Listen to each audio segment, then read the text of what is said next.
can catch it, match it, stash it in the cabinet. Listen to the chorus while let Ivan scratch it. This is real hip hop, we aiming for a classic. And if we can't approach it, screw it, we'll attack it. Catch it, match it, stash it in the cabinet. Listen to the chorus while let Ivan. This is real hip hop, we aiming for a classic. And if we can't approach it, screw it, we'll attack it.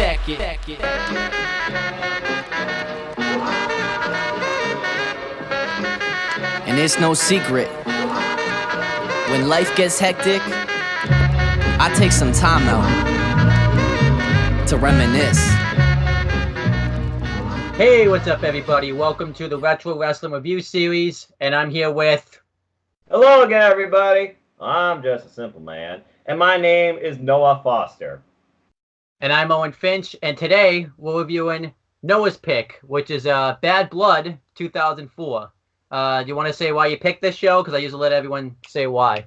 Well, considering that we're coming up to the Hell in the Cell pay-per-view, and I feel like the gimmick pay-per-view has really lost its luster, and I can't stand the Red Cell, I thought I'd go back in time to a classic Hell in the Cell match that was truly about what it was about. It was basically talked about the entire show, but it wasn't overkill, it didn't look cheesy, and it defined the end of a feud. If you really are angry, if you really want to culminate something, Hell in the Cell should be a closer, not just filler. This respected it, and it's one of my favorite Hell in a Cell matches of all time, because it included Shawn Michaels and Triple H. That's why I picked it.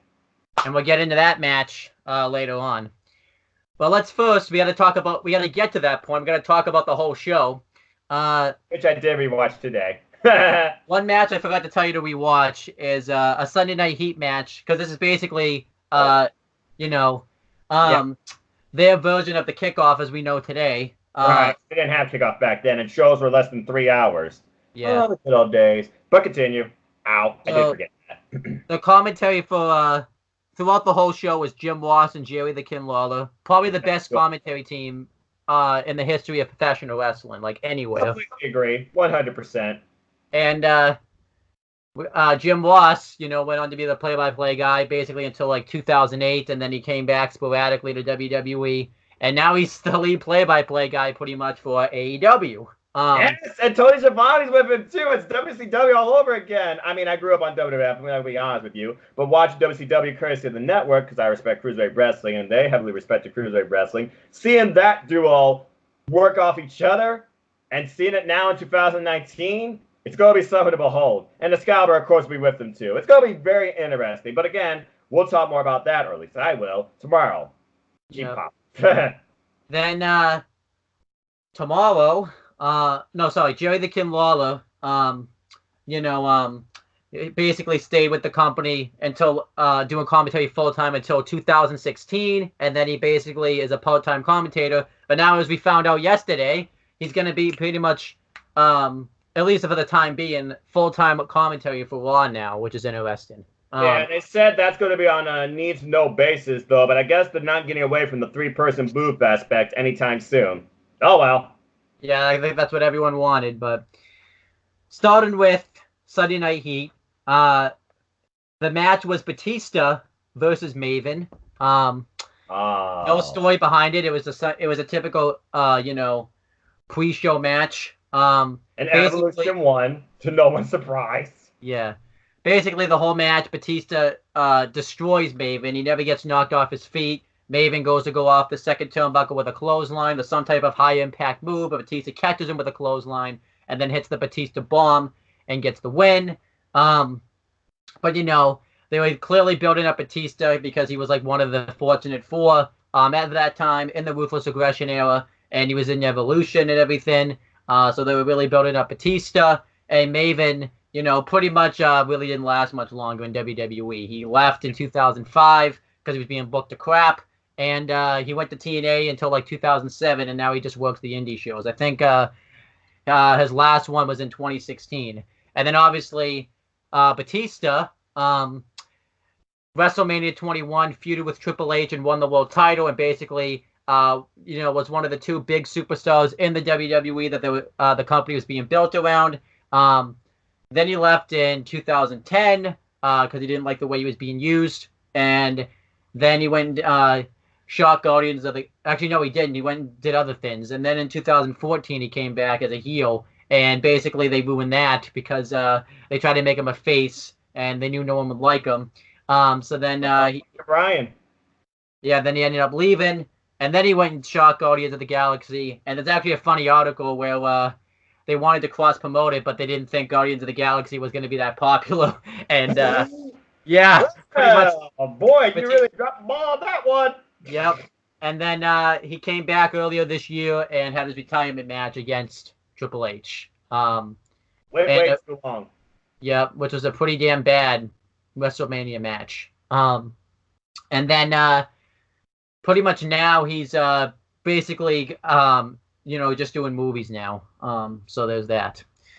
Your thought? I mean, you can't comment on the match because you didn't see it, but well, I vaguely remember the match. But I mean, what's there more to be taken away about? Again, it was the Ruthless Aggression era, and back then, Monday Night Raw was about 4 people and a faction called Evolution. And of course, Batista, he was always the odd one that they saw huge potential in. And then it was known later how they thought Triple H was Batista getting too smart for his own, good. And the whole thing about Triple H owning Monday Night Raw, Batista should go to SmackDown. We saw what that devolved to. And this was just more and more for momentum that eventually led towards that. It's about Batista being the powerhouse of Evolution, looking incredibly strong.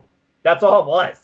Yes. And I gave the match 2.25 because basically it was just building up Batista, and that's all it needed to do. So. And I completely agree because there was nothing special about it and nothing more to it. 2.25. Yeah. Then we had the show. I like the intro with, showing like the 2 main the main marquee matches on the show with the Hell in a Cell and the World Heavyweight Championship match. Yeah. They had Pyro, which we're going to get that again this year, which I'm happy about. These new sets don't suck. I know. And speaking of sets, back then, we actually had pay-per-view sets. Really liked this pay-per-view set. It was basically, since it's called Bad Blood, it was just trickles of like blood around the set and everything. It was pretty damn cool. And because they were in the first incarnation of the brand split, this was a Raw exclusive pay-per-view, so only Raw superstars could compete at this show. Jim Ross and Jerry the King Lawler, their commentary booth would be like up towards the stage, which is, hasn't changed in the second incarnation, I guess, of the brand split, but kind of weird they put it like right on the announcers, right on the stage. Not the best idea, especially if you were having pyro. Well, I guess we'll find out how that affects Dio Mann and Vic Joseph on Monday Night Raw on their season premiere next week, but continue. So then, I like the intro. I like the theme song they used for this show. It was Sold Out by Sever. Good song. And like I said, it just shows you like how the main roster like has changed because they don't even use this type of music anymore. You can only get pop garbage that I could give 2 shits less about. And then crowds were actually hugely motivated then. There was waves and seas of signs. People were happy and loved this stuff. And we're there to just enjoy the show and not just be like, I'm here on social media. Yep. We had the first match on the show. It was a World Tag Team Championship match. World Tag Team Champions La Resistance, which consisted of Robert Conway and Savon Greener. And basically, the joke is that they were, French foreign heels, so they would call themselves, like, their French names. They would just... La Resistance. And they sang the Canadian national anthem. Good Lord. And then they faced they faced Edge and Chris Benoit, which is kind of funny because they're both Canadian. So, but just they're like respect the wrestler. I will not look beyond that. Yeah. Moving on. And keep in mind, folks, his name's gonna come up a lot in this. Yeah. Sorry. I know, yeah, because we always got to give that disclaimer every time we review a Chris Benoit match from back in the day. So, the match, though, was pretty good. The story behind it pretty much is that Eric Bischoff, because he was a heel authority figure, was forcing Chris Benoit to pull double duty pretty much. They had Chris Benoit and Edge were the World Tag Team Champions at one point. Throughout, they beat La Resistance, but then they lost the titles back fairly quickly. This was basically the rematch clause because that existed then. Yeah, match is pretty good. Edge and Chris Benoit dominate the match early, and La Resistance get the heat on Edge for a while. One of them throws him back first into the barricade, and they hit a double combination neck breaker. They basically get the heat. One of them did like a leg drop right across the back of Edge's neck, and this is when Edge was having neck issues, so that's pretty damn scary. Yeah.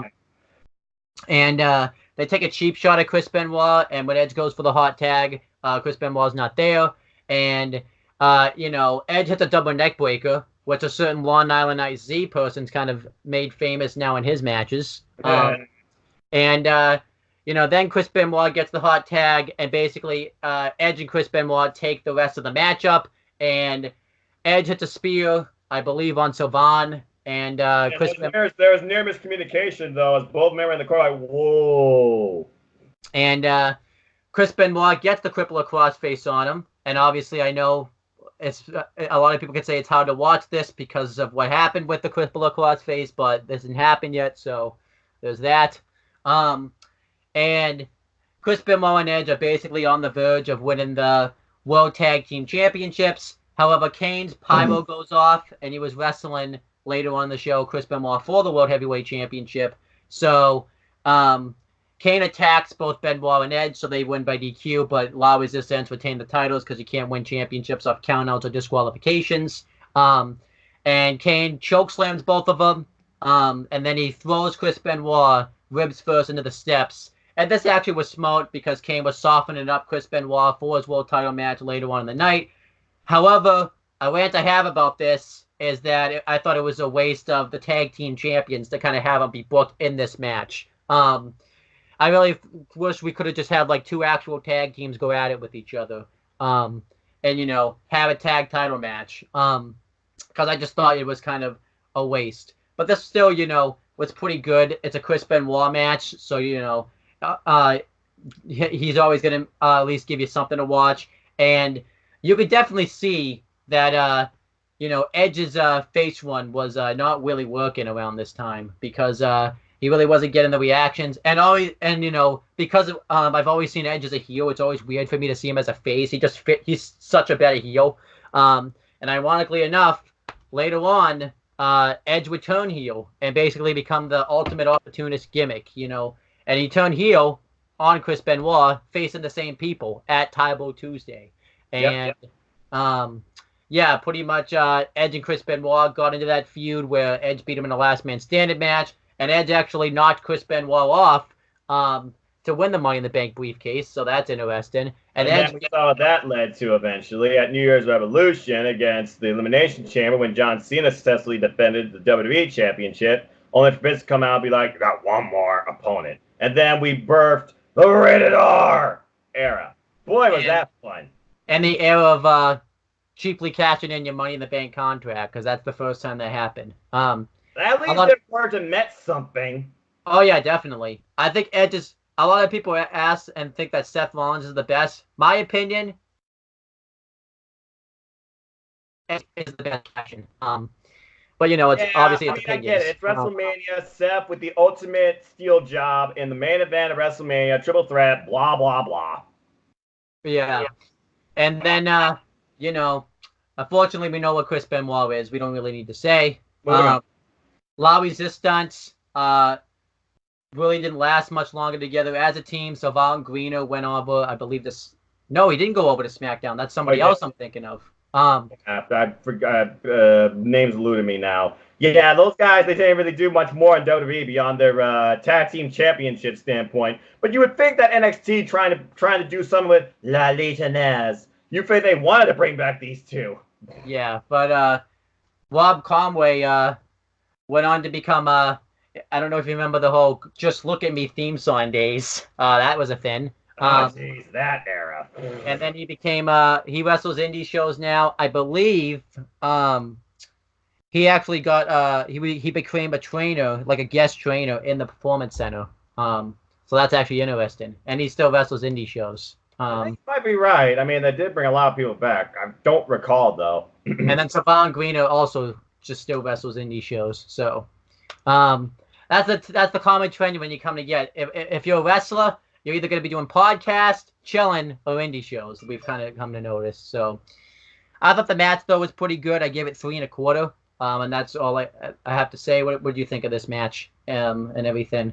I mean, this was literally centered around Chris Benoit trying to be a double champ. And like you said, Edge and Benoit, they tried to become tag champs again. They were former tag champs. I did not see La Resistance losing the titles to these two. So I obviously knew this was an angle because Kane came out, beat the daylights out of them. Okay, Edge became an afterthought pretty much. Ed, I think, suffered the most in this match. But the match was okay. La Resistance, they controlled most of it. Edge was basically the guy that got beat up. We got the hat tag to Chris, and then it looked like he was going to win. It didn't happen. But for a tag team championship match, and an opener, I might add, I thought it was okay based on the circumstances that surrounded it. It was at least 2 3/4. There you go. So then, Jonathan Coachman and Eric Bischoff are backstage. So I got to mention this story. So this was the storyline when Eugene first burst on in the scene. And, it is funny to see how it sets up. You see the build-up is, William Regal has a conversation with Jonathan Coachman. And Jonathan Coachman tells him that I have my nephew, and he's a special talent. And there was Eric Bischoff, Uncle Bischoff, doesn't like his nephew Eugene. And we got Coach in Ohio sporting Michigan colors. You fucker. That pissed me off. Which is funny. You don't even like sports, so I don't even get, There's one game that me and my family cares about because my sister is a Wolverine, and that's Ohio versus Michigan. And the fact that Ohio is beating Michigan like 7 years in a row right now is priceless to me. But beyond that, you're right. I care less about sports. Yeah. But, Jonathan Coachman pretty much, Eugene was gaining a, somewhat friendship. He was friends with The Rock. He was friends with, Chris Benoit. Everybody in the audience loved the guy. Yeah. And, he literally was. He had special needs pretty much. He basically was just living his dream. And Jonathan Coachman tricked him one week to get beat down by Kane, and this led to this match. This is just the backstage segment. Pretty much Eric Bischoff is hyping him up to injure. Jonathan, to injure Eugene. And, Jonathan Coachman and Eric Bischoff, see someone off camera who they're not sure who it is. And Eric Bischoff goes to deal with it. And we find out for some reason that William Regal was banned from ringside. I guess that was an Eric Bischoff call. At first I thought they beat the crap out of him so he couldn't be there. But when I saw he was there, I'm like, so I guess Eric Bischoff just said he couldn't be there. And Eugene's confused that his uncle wants him to get injured. So Jonathan Coachman says, no, I was just testing you. I'm just testing you. I can give you a couple options. You could just leave on a flight right now and get, your autographs from your favorite wrestlers, or you can get injured like Triple H did. He brings up the, torn quad incident in a match. And, Eugene, because he's an idiot, picks to wrestle. And, so there you go. I do gotta say, when it comes to the Eugene character, it was entertaining in its original stages. No matter what people say, it just, went on way too long. And then, once they dropped the ball with it, and poor, I forget the guy's name. His name's Nick Dismore, correct? Yes. He basically sacrificed his kind of credible wrestling career in a sense that he had with this gimmick. So there you go. What do you think of this backstage segment, though? I mean, besides Coach wearing the wrong team colors in the wrong state, typical heel move.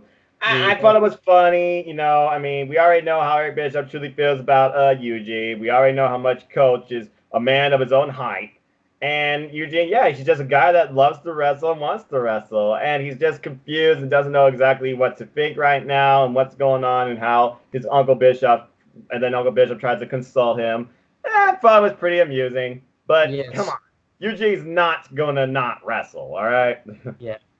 I'll let you talk about the next match. It's Chris Jericho versus Tyson Tomko with Trish Stratus ringside. Well, we all know how this came about because this was the year of WrestleMania 20, and we all saw what happened at WrestleMania 20. Trish with the kiss heard around the world and the slap heard around the world, where she slaps the taste out of Chris Jericho's mouth, who she was with at the time, and goes be with Christian. However, Christian ends up injured at the hands of Jericho, so now Christian's right-hand man, Tyson Tomko, is with Trish Stratus, and basically, Trish is out for revenge. This match was literally about revenge. It was a pretty simple match. Tyson Tomko, nothing really special happened here. I mean, there was a lot of stiff strikes, but it all came down to miscommunication at the end, where Trish got up on the apron, gets knocked down by Tomko, and Jericho wins with a very unique finish, I might add, an enziguri, and pins the guy, gets out of the ring. So Trish fails in her pursuit for revenge, and Jericho sticks it to Trish again.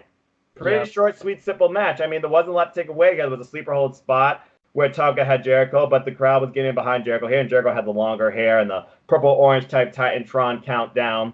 You know, all those incarnations of Break the Walls Down, one of my favorite WWE themes, still to this day. Of course, like Judas Fozzy, the best right now.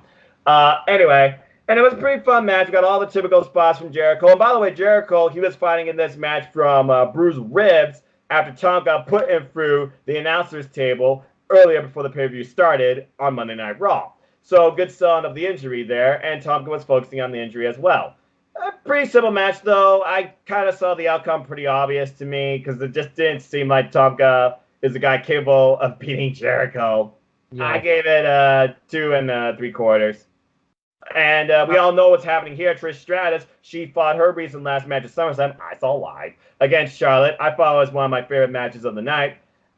Jericho, he is the All Elite Wrestling World Heavyweight Champion, enough said, and also the Painmaker. And Tyson Tomko, I don't know what happened to that guy, actually, because I didn't have time to look up where is he at now. So I thought it was a pretty good match. I'm sure you'll tell me about him. What was your thoughts on this match, and where's that guy now? I thought it was just filler, really. Nothing bad, I guess, but just filler. Considering Trish Stratus is going to be in a fail 4-way later on for the Women's Championship. But yeah, I thought Jericho tried to make something out of this match, but it just wasn't happening. And it's just one of those, Vince experiments where he tries to get the, jacked up bodyguard wrestler into the company, and he just doesn't transition well. Because Tyson Tomko wasn't the last, but he wasn't the first. And that's how you know Vince is insane, because he kept trying to do it again and again with different wrestlers.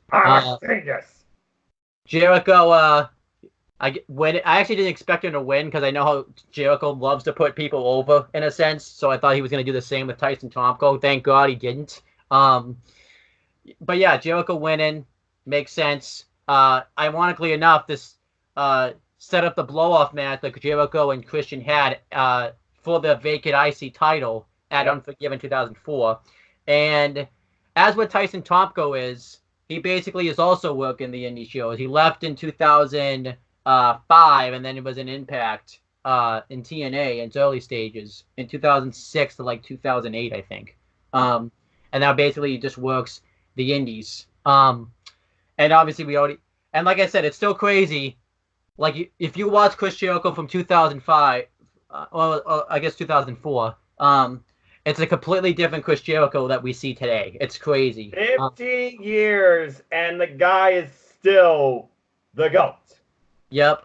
Actually, you went on the last retro. On SmackDown, the episode where Rhino gores him through the stage, he actually does he has a match on that show. He actually does the Judas effect in that match. It's just not known. So it's not the first time we've seen the Judas effect. But it's I was waiting for, so now I'm going to watch every Jericho match before he reveals it to see if he actually does the Judas effect. Because I was waiting for it here. But yeah, really just a filler match. It's probably one of the worst matches I've ever seen Chris Jericho have. And that's saying something, because a 2-star match, is something.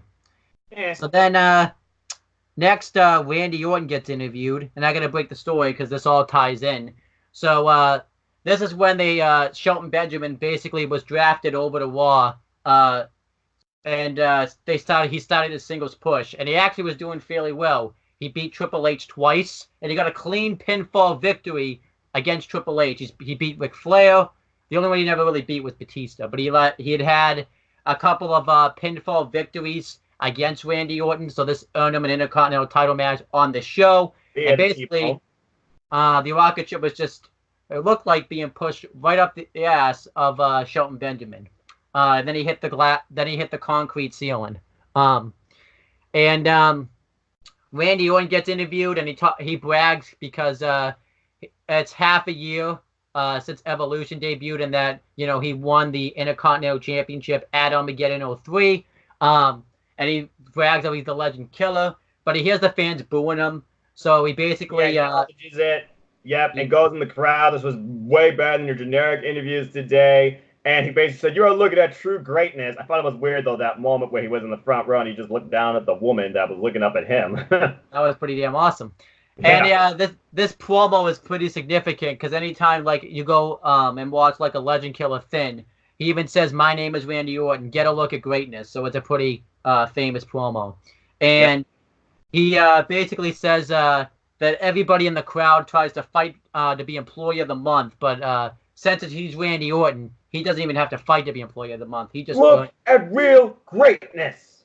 And you think the segment's going to be over, but then Shelton Benjamin comes out and says, since we're both out here right now, why don't we just have an IC title match right now instead of later in the night? And the match gets made official. And this match was very good. Shelton Benjamin dominates the match early. He clotheslines Orton on the floor. And Orton doesn't want any part of this because he wasn't even supposed to have this match right now. Screw this, I'm out. Grab the towel, try to get away. Nope, Shelton kicks him in the face. And, Shelton Benjamin really dominates Randy Orton. He hits some really nice athletic moves. He throws him into the barricade. He hits a really cool German suplex. However, when he goes for a splash into the corner, Randy Orton moves out of the way, and it allows Shelton Benjamin to capitalize. Don't forget in the very beginning, he tried to do what he did previously twice to Orton. Quick T-bone roll-up for the victory. Because that's how he beat Orton already 2 times previously. It wasn't until the very previous Monday Night Raw before this that Evolution got the edge, no pun intended, over Shawn Benjamin via Batista and Orton distraction. Then all 3 of them beat him down, and Orton smacks him in the face with the IC title afterwards, saying, "You will never get this." Anyway, continue for the match. And Ric Flair during the match comes out. Randy Orton hits if you were to do a top 10 list of who does the best drop kick, Randy Orton's top 3 because he does an awesome drop kick still to this day. Absolutely. He does a gut wrench neck breaker, and Randy Orton dominates him for a while. Then Shelton Benjamin starts to mount a comeback, and the match really starts to go back and forth. Shelton Benjamin hits the wicked enziguri. He hits 3 jumping splashes, and he hits a wicked dive on the outside. Eventually, he hits the T-bone suplex. However, Ric Flair puts Randy Orton's leg onto the bottom rope, so the count gets broken up. And Shelton Benjamin beats the crap out of Ric Flair, gets a back suplex on him. He gets him into the figure 4, and I like this part of the match. Randy Orton tries to capitalize, and Shelton Benjamin rolls him up while Benjamin still has Flair in the figure 4. That was brilliant. That is babyface. That was brilliant. I really like to, because if this match, that had happened today, match would have gone thrown out. But they do make sure to tell you that since Ric Flair didn't physically touch Shelton Benjamin, match continues. Exactly. And Shelton Benjamin goes back and forth and hits wicked jumping splashes. And then Shelton Benjamin hits a crossbody on Randy Orton, but Randy Orton reverses it, rolls him up, holds the tights, gets the win. And I really like it. It actually made Shelton Benjamin look good by losing because he just ended up, the numbers caught up to him, and then Randy Orton still cheated to win, and it made Randy Orton look like a really good champion. Very good stuff. I gave it 3 3/4. It was a very good match. It really sucks, though, because now you got to watch this in hindsight to know that, nothing came of Shelton Benjamin in 2004. He basically, he did win the IC title later on in the year against Chris Jericho, I guess, at Tabo Tuesday. But, really, he didn't really get anything more than, past the mid-card. He was just the spot monkey and Money in the Bank matches and tag matches, and then, just U.S. and Intercontinental Champion. He left, went to New Japan, went to ROH, and reestablished himself. Then he got re-signed. He was supposed to get re-signed in 2016, but he was injured, and then he got re-signed in 2017. And basically, his career really didn't change much. If anything, his career's worse now. In 26, now he's like barely ever on the shows, and he does like gimmicks now where he gets asked questions and he's like stares off into space. Yeah, that's exactly it. And then Randy Orton obviously got shot up right into superstardom. He ended up, becoming the youngest world heavyweight champion in history, which I still think is, holds record to this day. The best angles of Evolution. He lost the IC title to Edge, so I like how you said no pun intended, because he lost the IC title to Edge like a month later. So exactly. Usually when people say it, no pun intended, puns intended. So there you go. Unfortunately, Randy Orton's career wasn't that good when he was a world champion. Pretty much, let's just give Randy Orton some advice. Up until like the recent Saudi show, he should have stayed away from Triple H in his career, because Triple H was a detriment in Randy Orton's career. Because anytime he got in a ring with them, Triple H always had to look superior. That was what happened. But then Randy Orton reestablished himself. He had an awesome feud with The Undertaker. And look, you can actually see him this time, his whole face and everything. I'm not saying this because I'm an Undertaker fan, Mark. This guy saved Randy Orton's career. That feud with The Undertaker put Randy Orton back on the map. Still look at those mind game type clips and stuff like that, where Orton is freaking terrified. Even his father comes into play. He's still terrified. He thinks he gets rid of The Undertaker. Undertaker comes back in Survivor Series after Orton wins for SmackDown. Everything about Orton and Undertaker was glorious. And then, some of it, though, was because Randy Orton, was his worst enemy. He had attitude problems in 2006. And, then pretty much 2007 was when Randy Orton started to really skyrocket with the punt. And he was pretty much champion left and right. And pretty much just downright demonic, vicious, cerebral type heel. And legacy was formed. And he was WWE champion. And he owned the WWE, basically. Yeah, it was wild until WrestleMania 26, where it all fell apart afterwards. And then he was a pretty bland babyface from like 2010 to 2011. Very much. Now he's pretty much he's been a 12-time world champion, and he's pretty much one of the top guys in WWE. He should have been Kofi. Stupid. No, wait, is he 13 or 12? 13. Okay. Yeah, he should have beat Kofi. I know everyone says, well, because of what happened now, but I'm still going to say it. He should have beat Kofi. Freaking 2009 retcon bullshit. Yeah. Anyway. Basically, Randy Orton's benefited quite tremendously from this. Like I said, he was part of that Fortunate Four. So, anyhow, any additional thoughts you have about the match and your star rating? I love the match. You pretty much nailed it. It was all about one-upsmanship, Orton showing greatness, but Shawn Benjamin, he's being around every turn, unless the number games came into play. So obviously that factor had to play in the finish here. It made Orton seem desperate in winning, even after he says, look what I did with Mick Foley. Left him in his power of his own blood. I'm going to do the same to Shawn. He didn't do that. He barely snuck out with that IC title. It was one of the most prominent matches Shawn Benjamin had in his career during the time, because he was being pushed through the stratosphere, unlike today where he's barely doing anything. Anyway, I thought it was a very good match. Definitely 3 3/4 as well. And again, Orton, still phenomenal athlete. So young still, too, in his career. My gosh. And Shawn Benjamin, I wish better things for him in the future. Hopefully the draft will reset his career. Yeah, hopefully. Then Lita's backstage, and Matt Hardy comes up to her and is wishing her luck because she has a women's title match like it next. And knock. Eric Bischoff. I thought it was Kane at first with the way he was knocking. Because, this was when that storyline was going on. Yes.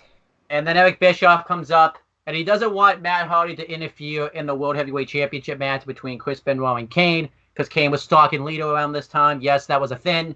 And pretty much he just says, I'll give you a choice. You could stay here and Lita's removed from the match, or you can leave. So he obviously chooses to leave because he doesn't want to screw over Lita's career.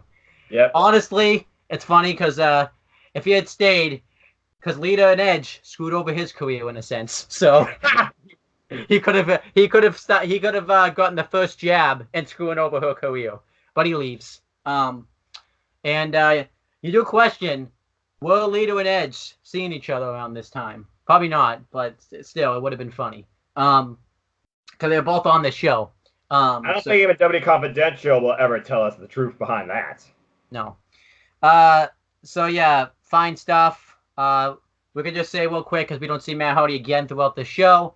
Matt Hardy, like we talked about, basically didn't last much longer. I think he was released shortly after this. They had that terrible match with Kane and Matt Hardy at SummerSlam, where it was winner got to have marry Lita. I forget exactly what they called the match. Yeah, it was like here comes the groom, I think, or some sort of stipulation like that. Yeah. And I think Matt Hardy was pretty much released right after that, and he got injured actually, and then the whole Edge and Lita thing happened, and then he was released, and then he was brought back. They had that feud. He stayed in WWE until 2010. Went to TNA. He was in like the worst state of his life, and if you want to know what I'm talking about, go watch the Hardys thing on the network. Then he went to ROH, and then he went. I actually met Matt Hardy before. I don't have his picture on me right now, but I've met him before. He's the only wrestler that knew how to spell my name properly, so he didn't have to ask first, so that was nice. And then he returned to TNA, and that was like when he did the broken stuff. And then he went to WWE. He started out, not being broken, and then when he finally became broken, WWE didn't know what to do with it because it wasn't their creation. He became broken. Yeah. We think about it. We only got one deletion match in WWE. And it was with Bray Wyatt. Yeah. And then he ended up having that career-threatening injury in like 2018 in the summer, and then he's fine. He came back, and now he's doing nothing. I think he's a producer now, backstage. Okay, still doing nothing though. He could be doing stuff, but he's doing nothing. So he's still better off than what his brother's doing, but that's a whole nother waiting for another day. What do you think? What did you think of the backstage segment and everything? Pretty simple. I mean, again, this all goes around 4 people: Chris, Kane, Lita, Matt. The whole thing about Kane and Chris having the championship match, but Kane stalking Lita, who at the time was Matt's girlfriend, and Matt cared about Lita, wanted to watch his match, but also wanted to protect Lita from Kane. Eric's like, I don't want you interfering with the heavyweight title. Go away, or your girlfriend is not in the championship match. He chose leave. No sign of him since. Didn't even see him leave out of the building. But, hey, we got into our match, and it was a fatal 4-way. You want to talk about it? Yeah, sure, why not? Because this match was a fatal 4-way for the women's championship match. It was Trish Stratus, as we said, she had a match for the championship. Gail Kim, Victoria, and of course, Lita. And this was a very competitive back and forth match, I thought. Just to, back then, I feel like women's wrestling still wasn't truly respected, but the crowd definitely seemed to have been hot into it. And you got all the typical spots from everybody. I mean, Gail Kim, she looked very strong, prominent at first. There was one spot where it looks like she was going to win after a wicked spot, but I believe it was Trish that came in and broke it up. And Victoria, by the way, she was more of a face during this time, had a faster, more popular version of her music. I ain't laying the mess with whoop. And because I remember that mysterious Victoria with the hand thing on her Titantron. She was dark, she was physical, she was more aggressive. But she was the champ at the time because at the time she took the title, of course, from Trish, who wanted the title back. And long story short, we go to the end of the match. It looked like Lita was going to become champ after a wicked DDT spot on Gail Kim. And Victoria was taken out earlier, only for Trish to come into play and roll up Lita out of nowhere once again becoming a champion. I thought it was a very good match, though. All 4 women looked probably stronger. I feel Gail Kim looked the strongest, which I would expect based on her, submission type background. Let's see here. Trish Stratus, again, we already know what she's doing. I think she's done. Gail Kim, she's basically retired, but I believe she still looks at Impact Wrestling, if not like work behind the scenes. I know she's been like special guest on indie shows. Victoria, all the best to her. She has officially recently announced her retirement from wrestling. She's done. And I remember her as Tara from TNA, and she had her widow, and she also had the black leather suit. She was like Madison's Reign crony for a while, and I thought that was pretty interesting. And with Lita, well, she basically still works with today's talent, I'm sure, at the Performance Center at times, because last time we saw her was a tag team match with her and Trish at, I believe, Evolution, and then they came for a little while after that as a tag team, and we haven't seen higher tail from her since. I don't believe she's involved in anything wrestling right now. But I thought it was a fun women's four-way. Nothing majorly take away. There was a couple of key spots. And, of course, Jericho Lawler, women, he's all over it. Jericho Lawler, JR's just trying to be the play-by-play guy. Keep Jerry focused. Good luck with that, as always. Commentary was fun. This match was okay, though. 2 3/4. Yeah, I thought it was good stuff. You definitely see like they were starting that process of the Trish and Lita feud because it was the same year. And ironically enough, Trish pinned Lita to win the title, as you said. So that was interesting. It was good stuff. Trish was awesome as a heel at this time, and they did say that Trish broke. This is when officially Trish broke the record as having most women's championship reigns. So that she didn't have the one she had now, but she had 5 then, so that's still breaking the record. Good stuff. It really set up the Trish and Lita feud we would get, which didn't get much of a conclusion at the time because Lita got hurt. But still, a threatening injury. Oh my lord. Yeah, but still, this was good stuff. I give it 3 stars. This is like what really, even though like we have the women's evolution, the woman really could have broken out at this time if the WWE had cared about it because they had the talent and everything. So, it really sucks. But yeah, good stuff. I gave it 3 stars. Then we have the strangest match of the night. It's it's Eugene and Coach. Yep. We already broke the story down, so I don't need to. Pretty much, it's just really showing, how Eugene's a fun character. He's waving at everybody. He does that whole thing that you see in British wrestling where he ties himself up in a knot. And that was funny. He just kept being rolled around by Coach, and it wasn't until his hand popped out the Coach was like, huh? But why do people fall for that? You grab the hand, he's going to try and get you to roll up or an arm bar. Eugene, again, he may be a goofball, but the dude does know wrestling because he watches and loves wrestling. And he idolizes all his favorite wrestlers. And he sees a woman in the crowd, the same woman, I think, that Randy Orton looked at. And yes, that's absolutely correct. So I believe this woman was a plant all along. He grabs, like, her teddy bear, and, he's distracted by this, and the joke is, there's a hot woman in the crowd, but he's distracted by the teddy bear. So Coach attacks him. He rides Coach like a horse. He rolls him up like 20 times, doing the head scissors thing. He does the junkyard. He does the airplane spin spot. Don't forget, by the way, before the whole stuffed animal segment, Coach was just running back and forth, back and forth against the ropes, not even realizing Eugene was out of the ring.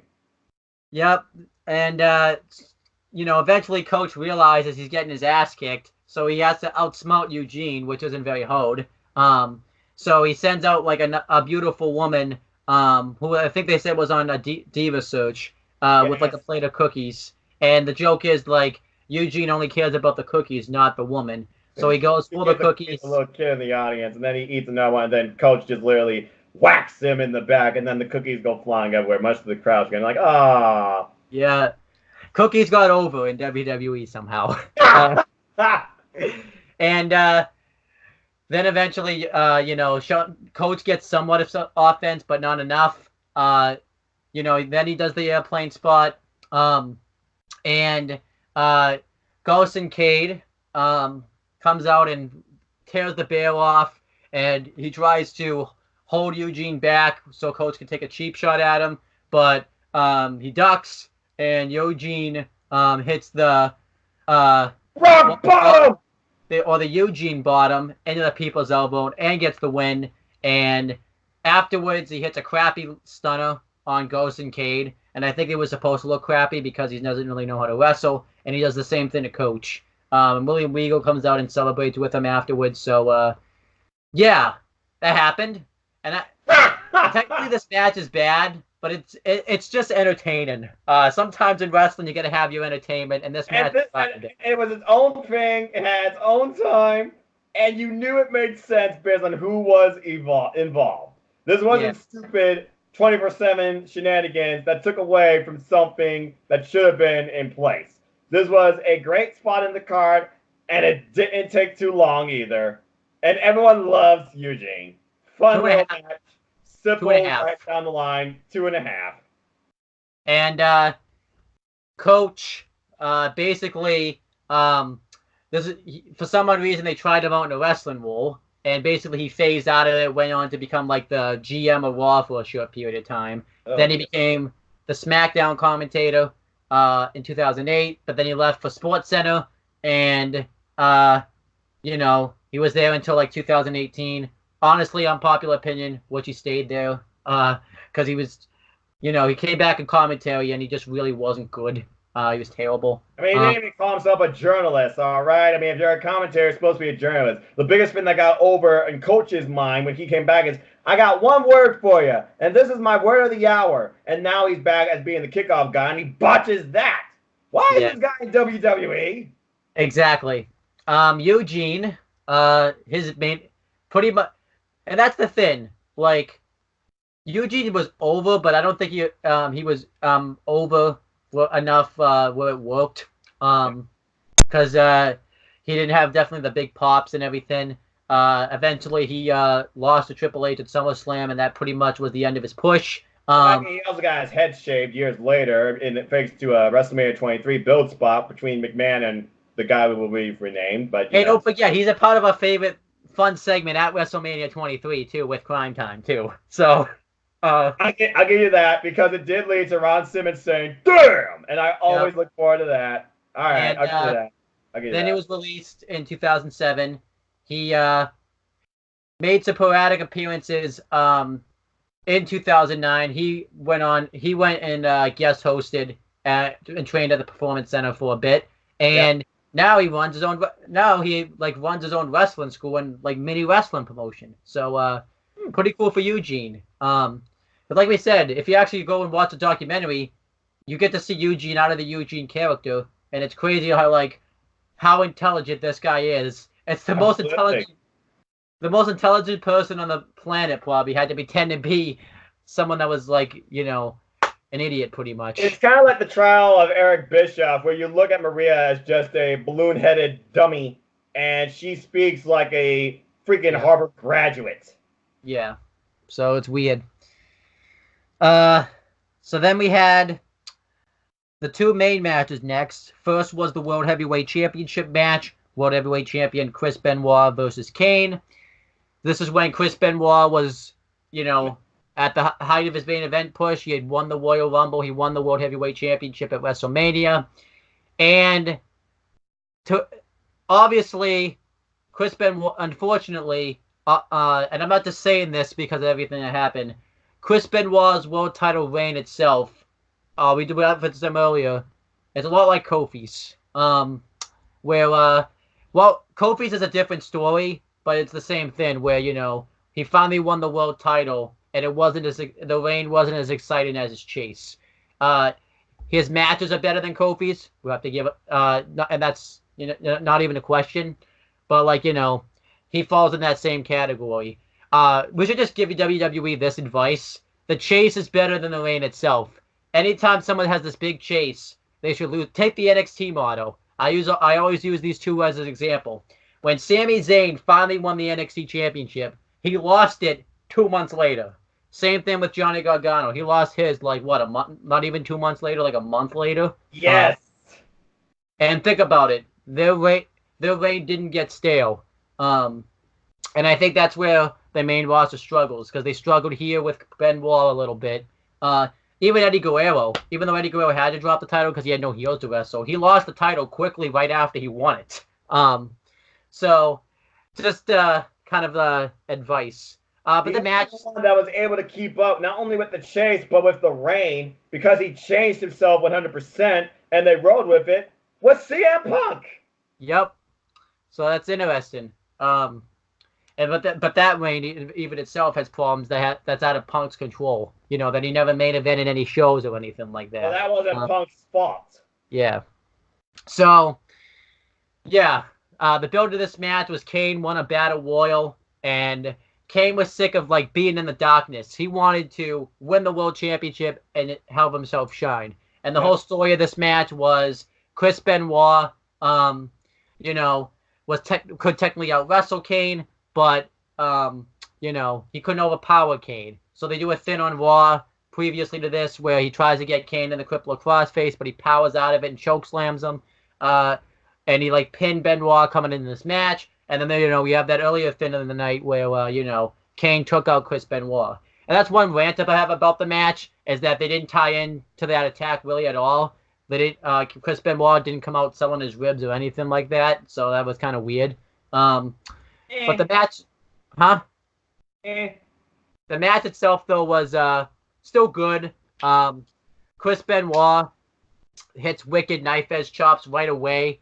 You know, really takes out Kane, and Kane is like surprised about this.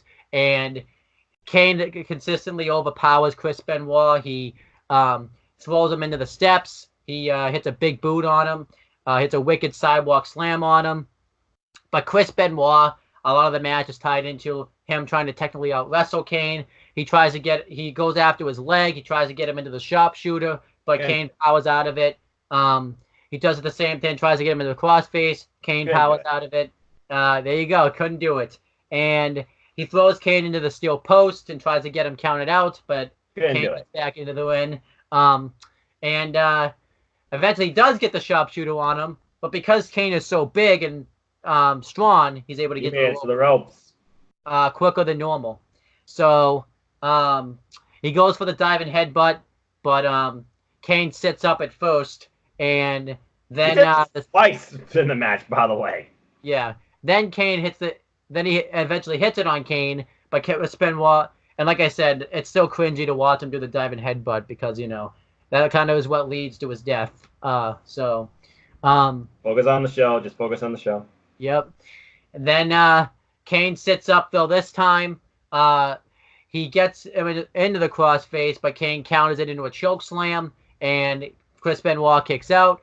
He hits a flying clothesline. He goes for the, you know, choke slam again. And Chris Benoit had been working on Kane's arm throughout the entire match, and he gets him into the crippler crossface, but Kane still refuses to tap. I think Kane's the one wrestler that legitimately has never tapped out, because I've never seen Kane tap out. I think you're right. So it's him, and I can't even say this guy because he's technically tapped out before. Yes, he has. So then Chris Benoit, because he can't, you know, get Kane to tap out, has to technically out wrestle Kane, and he hits a roll up on him, and he gets the win and retains the World Heavyweight Championship. This match was good though. I like the story, you know, of Chris Benoit not being able to, you know, do the submissions to Kane and stuff, how Kane was outpowering him. So this was good stuff. I give it 3 stars. Yeah, I kind of agree with you on that. It was the run-of-the-mill match. It was power versus the technical wrestler. Again, Chris Benoit, he went for all his submission moves, couldn't do it. And at one point, he suplexed Kane 3 times, only for Kane to go sit up like, ah! And then he suplexed him another 3 times. And JR's like, no human alive can survive 6 German suplexes. Yeah, we saw what John Cena took. Anyway, yeah, this is a great back and forth match. Got all the great spots. Crossface into a cradle pinning combination for the win. And I liked how they carried on about how Chris Benoit, he basically survived. But it also showed you that Chris Benoit is for real, because that was his thing back then. Because the whole thing about Chris Benoit being the world champ was like, you're too small. You'll never make it to this point. And we find Todd Gresham, who was an interviewer at the time, backstage, basically looking over the moments of this match. And Chris Benoit basically breaking down like, yeah, he's a big guy. He's really strong, powerful, but I knew I had to try and bring him down. And yeah, he survived the sharpshooter. He made it to the ropes. But again, I showed why Chris Benoit is for real. As they went back to the ending of the match, where again, he tried going for the crossface, but Kane was fixing to get up out of it, probably risking to choke slam Benoit again. I don't know if Benoit would have survived another one. And yeah, Benoit got it with a roll up, of all things. A simple, technical roll up. From the half Nelson to the cradle, Benoit retained. Chris Benoit's for real. A great match, and Kane couldn't believe it. He was apoplectic that he lost. He truly thought this was his moment to shine. And Jerry the King Lawler trying to be like the sympathetic guy for Kane. Like, he's just trying, to break out of the shadows and stuff like that. And Jerry's like, you keep telling yourself that. Great match, great story tone, run the mill, simple enough. 3 right down the line. And we know what's happening now with Kane, a.k.a. Glenn Jacobs. He's mayor of his hometown, Knoxville, Tennessee. And recently was 24/7 champion. I'll admit, I found that slightly amusing because it is Kane. And he did say, I still got it. And then we saw him revert back to old Kane about the chokeslam R-Truth, which was like, okay. And to his credit, you can kind of call him a legend because he did put over The Fiend. And, he lasted in WWE until full time, I would say until like 2016, I think. Pretty much, even under corporate Kane gimmick, he still was kicking strong. It surprises me he's not in the Hall of Fame yet. I think, personally, he should go in the Hall of Fame next year. Yep. If not, because I think he should headline it the year he goes in, because he's enough of a headliner where he could. So. Oh, without a doubt. Then we already said Chris Benoit. We will say, he did lose the title to Randy Orton like a month later. Yes, and we saw what that led to. Yep. And he was in the company until 2007, but we're not going to say what happened. R.I.P. Then we get to talk about the match that is the whole reason we're doing this right now. So I'll let you break it down because it's the reason you picked it. So they kept talking about it throughout the night. The matches you saw, they fed into why we had the freaking World Heavyweight Championship match that we did. As the video package showed that not only was Shawn and Benoit fighting for the title, Triple H cost him that. It's close. But, like you said, no more contenders battle royale. Triple H and Kane were the last two. And look at Triple H going to win. Shawn cost him opportunity for the titles like that close. And they brawl and brawl and brawl every week in and out of the building and arena and the ring. The whole locker room tries to break it up. And freaking Eric Bischoff gets involved in this mess when they attack him in his office, inadvertently, I might add. He's like, that's enough, that's enough. Shawn demanded a match a while back. Bischoff denied it, and Bischoff made it official. That's enough. This ends. It is Shawn versus Triple H this Sunday inside Hell in a Cell. And Triple H basically talking about how he's not lost a Hell in a Cell match at this point because he has no conscience. He shows no remorse. He will destroy Shawn until there is nothing left. Then we get all the highlighted matches from their brotherhood to the moments that led up to this, including at SummerSlam when Shawn came back, beat Triple H, only for Triple H to take him out with a sledgehammer to his back, who, I might add, went through back surgery, Shawn Michaels did. His back never fully recovered, and it still hasn't up to this point. And then we get into the match that basically culminates the ending, at this time, of one of the greatest rivalries in WWE history. Shawn Michaels versus Triple H. Other things I want to mention, too, is obviously that, they had the Elimination Chamber match where Shawn beat him for the world title. Yes. Then they had the 3 Stages of Hell match. Then the Last Man Standing match where it was a no contest. Then they were part of the Triple Threat match at WrestleMania 20. And then the Backlash. And then, and then everything you just talked about. Yep. The video package didn't go back that far, but I'm glad you did that because I was fixing too. But I was like, maybe I'm rambling too long, but I digress. And my God, when you look at Hell in a Cell matches in the history of WWE, if this isn't one of the top 5, it's a crime. 40 plus minutes of pure, manipulative, methodical, exhausting brutality. What the hell? I mean, brawl and brawl to begin with. It was slow, methodical. And again, Shawn demanded it. We get the match going. And Shawn, you could tell he had back issues. And they were even put this over in commentary. It looked like he was walking crooked. Anyway, Shawn controlled the early parts of this match. I mean, you know, a little bit of brawling, got him on the outside, and Triple H gets busted open first after going into the cage. And then Shawn, he later on, though, he suffers at the hand of Triple H with a nasty spine buster to a chair. Once again, working the back. Triple H picking his spots. And then moving on from there, we get spots where he's driven post in the cell. Triple H takes over. But then we get a low blow, legal, and Triple H is suffering from that. And he gets thrusted into the stairs. But following that, Triple H once again gains control with a wicked back body drop to Shawn to the floor. Ouch. But then again, there was a lot of jockeying back and forth. There were so many moments where so many great pinfalls here. The crowd's like, how much longer this can go? And then Triple H and, JR and Jay Killara's like, okay, I don't know how far these two are going to go, but obviously these two, it's not about who wants to win, it's about who doesn't want to lose. We get Kip Up, excruciating pain, but again, Shawn Michaels, showstopper. And then we get a real Crimson Mass where the steps are driven into Shawn Michaels' face. Shawn is bleeding like a sieve at this point. And then we get a second time, and basically we think this is it. As you saw the blood on the stairs, the Triple H throws out of the ring. Goes to cover him, kicks out. And then Triple H gives Shawn just pure hell. He grates him across the steps. He grates him across the cage. He beats the living daylights out of the guy. And then he pedigrees him at one point. Shawn kicks out. We get another pedigree attempt, only it goes to a wicked DDT. But Shawn couldn't capitalize at this point. But then he eventually grabs a chair. Home run! Triple H now bleeding like a sieve. And then another wicked chair shot to the head. And again, we go for a cover. Nope. Both men still kicking out. Barely, it seems. And then we get the cynical side of Shawn Michaels where, okay, we've had chair, we've had steps, we had the cell. What can we go from here? How about a guy that introduced this weapon to the WWE? He brings out a freaking ladder. Boy, does he use it. And Triple H at one point begs for mercy. Doesn't get it. As Shawn Michaels whips the ladder like a battering ram in Triple H's face. Not once, but twice. He goes for the cover again. No. And at this point, he's just punching slowly with his right hand. And commentator at this point thinking Shawn's hand is broken with how hard he's hitting him because his hand is swelled up. You see the blood. You see the bruised knuckles. You see the swelling of his hand. And he just punches him and punches him. And nope, and we're over 30 minutes in at this point, by the way. And again, javelin throw, by the way. Shawn Michaels was running like a lawn dart earlier.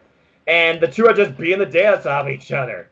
Only for Shawn Michaels to go for a elbow drop. He misses, and Triple H drives him shoulder first to the post, which leads to Triple H bringing out a table. Why not? It's the only thing we haven't seen yet. And by the way, this was during an era where the crowd's not like, we want tables. It was like they were waiting for it to happen. They didn't want it to necessarily happen, but they're glad it did. Again, methodically paced, well-paced match. Because again, no time limit. There had to be a winner. There was no way this could end.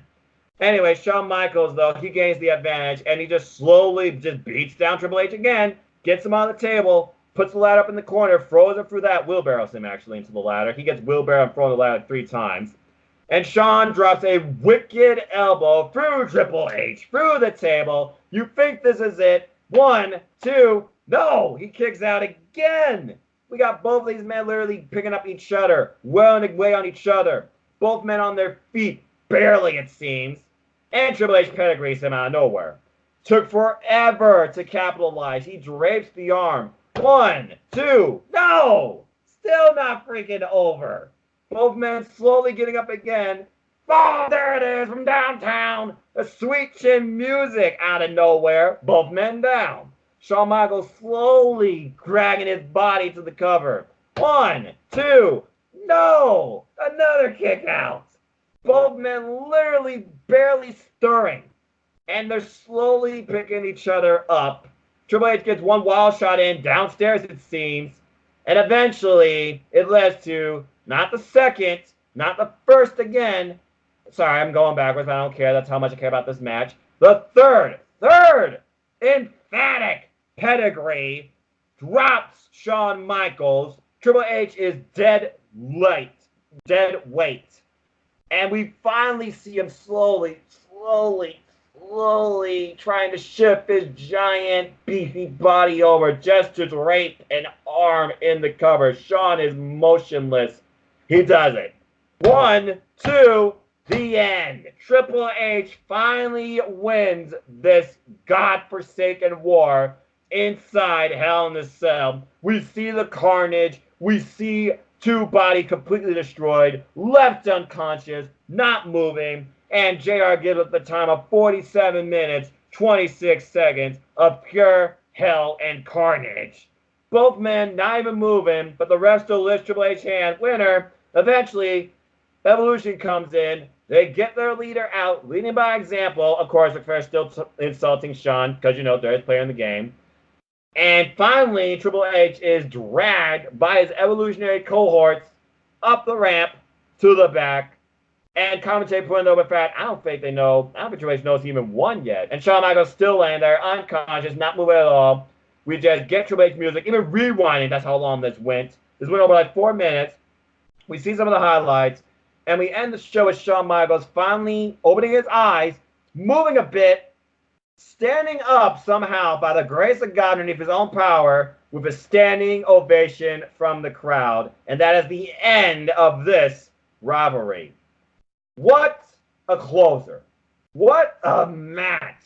What a way to enforce the idea of Hell in a Cell where you never, ever come out the same, and it is the end all. Eventually, though, we find these two men in exclusive in the back on stretchers next to each other.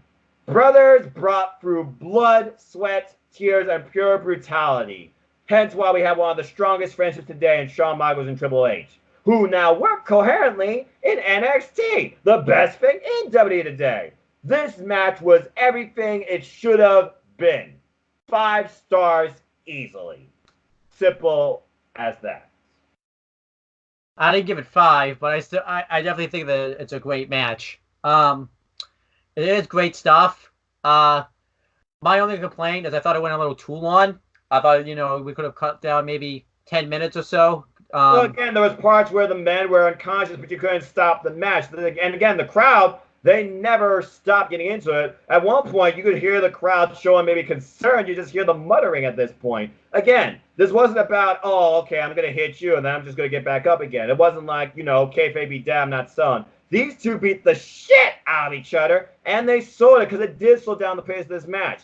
If it was like fast forward and they just literally got up from all this brutality, you're right, it would have been 10 minutes shorter. But I feel like this was treated more than just a predetermined showcase. This was a fight and a rivalry to the end. It wasn't about who wins. It was about who did not want to lose.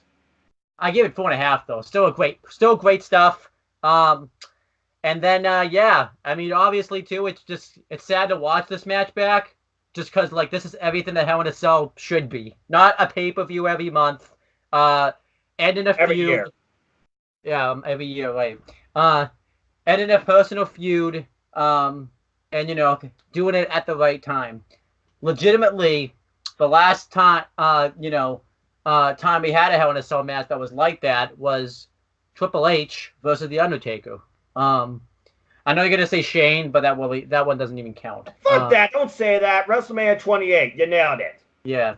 That's the last time. And think about it. Who was in that? Shawn Michaels and Triple H were both a part of that. So. Yes. And I that's do like still one of the greatest Hell in a Cell matches of all time. Probably the greatest, in my opinion. I do like how they had some callbacks from the first Hell in a Cell match that Shawn was in. Like that part where you talked about where he went from the post back and forth. Because that same spot happens in the first Hell in a Cell match. So correct. I think that's really goddamn cool. And one historical note, since we're on the topic of Hell in a Cell, this match is the longest Hell in a Cell match in WWE history. So that's pretty fun stuff to know. That's no reason why I respect it so much. And what I liked about this match the most, even though they had a match at Tabo Tuesday for the title, but this really was the last chapter. It wasn't like that whole John Cena, Randy Orton stuff where they say, oh, this is going to be the last chapter, and then they have more matches. This really was the last match of the feud. Because pretty much, after this, and Triple H, I know we talk about a lot of people hate this run of Triple H because it's the reign of terror of Triple H. Because pretty much he was burying people left and right. We could go through the list, but you already know it. But Triple H really was the one that needed to win this feud. Shawn Michaels didn't benefit from winning this feud. He was pretty much a veteran, and he was interested in putting people over, and Triple H was going to be around a lot longer. Triple H trying to prove a point. I am better than you, Shawn.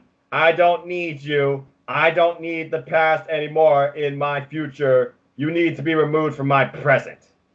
And, the aftermath, they had that face-off the next night, where they basically closed it out, and then he got taken out. Shawn Michaels got taken out by Kane, and he was put on the injury list for a while, mainly because he was having lingering back issues, which you could tell from this match. Again, JR said he walked pretty much crooked this entire match. You could tell Shawn Michaels was not himself. This whole match, Shawn Michaels was standing in awkward position when he was standing up. He barely was able to walk around. But then Shawn Michaels got his revenge on Kane by beating him in an ODQ match at Unforgiven. Triple H went back to the world title scene pretty much, as we talked about. And both pretty much, stayed in the main event level. Triple H went on to become a 14-time world champion. Eventually they reformed DX together in 2006. And then in 2007, then in 2008, then in 2009. You get the point. Shawn Michaels' last match was at WrestleMania 26 against The Undertaker. Not nearly as good as one of my favorite matches of all time, WrestleMania 25, and I still watch that match to this day. And probably, in my opinion, shout out to your guy, probably one of Undertaker's greatest matches ever. Probably. It's that one or the first Cell match they have. I think the first Cell match they have is my favorite match of all time.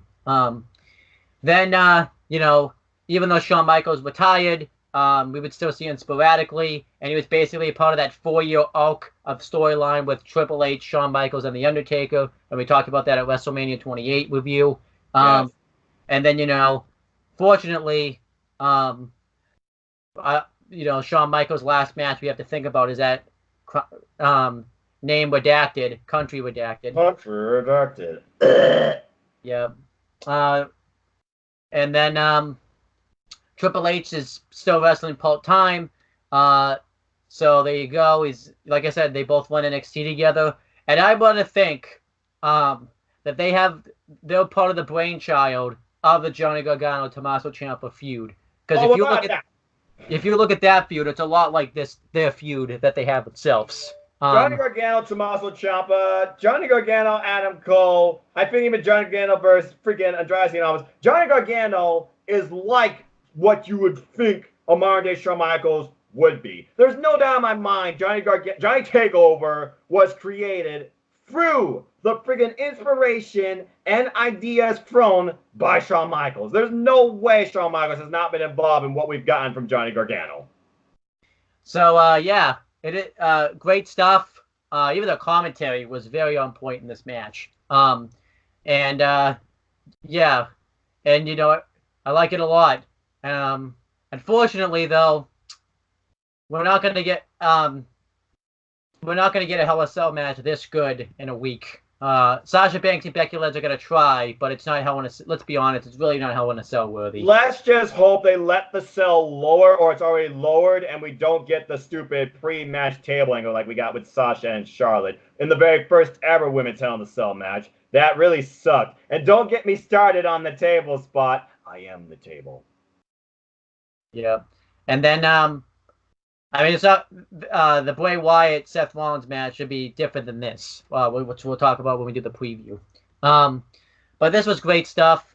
And now we're at the end of the show where we're going to do the letter grade and then the percentage within that letter grade. Since this was your pick, what do you grade this show? Back then, it was the Ruthless Aggression era. I had mixed thoughts during it. But this show, it featured some great matches, and again, one of my favorite Hell in a Cell matches of all time. I fought from top to bottom. It was a pretty darn good show. So, with that being said, keeping it simple, I am going to give it, based on outcomes, based on the main event, And based on the circumstances up to that point, and even with a little comedy stick, but it wasn't perfect by any means. And it was definitely great on time. B plus, 89%.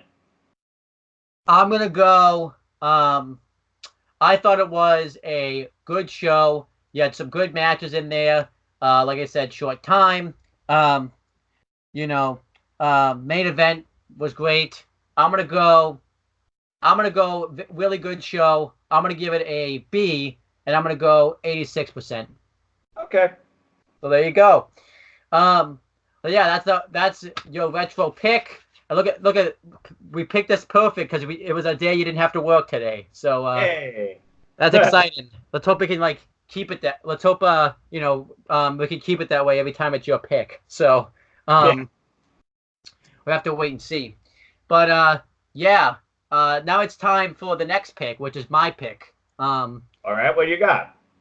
So I decided, since the draft's coming up, we would do a draft show, and we're gonna do the most interesting draft show, as terms of did the WWE do it right, and the most recent one, the 2016 WWE draft. Wow. All right then. Podiums and everything.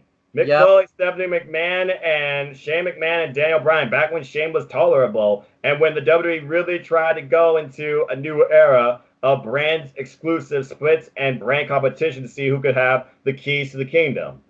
Very interesting pick. I look forward to that. Yeah, hopefully you can be on for it, but we'll see. We'll see soon enough. Because again, we got a lot of stuff coming up, and after next week, the new incarnation of WWE is over, and we do Hell in a Cell. It's draft time again. Yep, pretty much. All right, so now it's time for the plugs and the promotion. So you want to start it off because you got least amount of stuff to plug? Yeah, sure, why not? It's always a pleasure, sir. Ladies and gentlemen, if you want to know more about me, know this. I'm just a simple man. Don't know why I didn't wear the Evolution shirt. But then again, I am a lifelong fan of wrestling. So if you want to follow me and talk anything wrestling, WWE and beyond, all 5 brands, AEW, New Japan Pro Wrestling, Ring of Honor, Impact Wrestling, and Independent Wrestling, support independent wrestling, folks. Look me up on Twitter, nodq.com/Noah takes you to my Twitter page, or follow my simple YouTube channel at youtube.com/user/Noah Fox210. All sorts of reviews, recaps, summaries, simple takes, predictions, and rants on all things wrestling, WWE and beyond, as I just disclosed. In nice, simple playlists for you all. Also, if you haven't figured out already, support NoDQ. That's the reason I'm in YouTube. Buy a shirt, buy something. NoDQ.com/merch. There's something for everybody. Do it. Follow my social media platforms. Your opinions matter. There's a comment section on everything on the official website. Polls, columns, memes, gifts, reviews, recaps, sexy female pics. You name it, it's there. It's wrestling, primarily WWE, with AEW slowly invading. I will be doing a war outlook on AEW and NXT, looking at both what they brought so far, giving my thoughts and predictions on both their premiere shows, and I will be simulcast react streaming to both shows on Wednesday right here on YouTube. Bring your questions, bring your comments, bring your thoughts, see what you think a simple man believes in. It's up to you.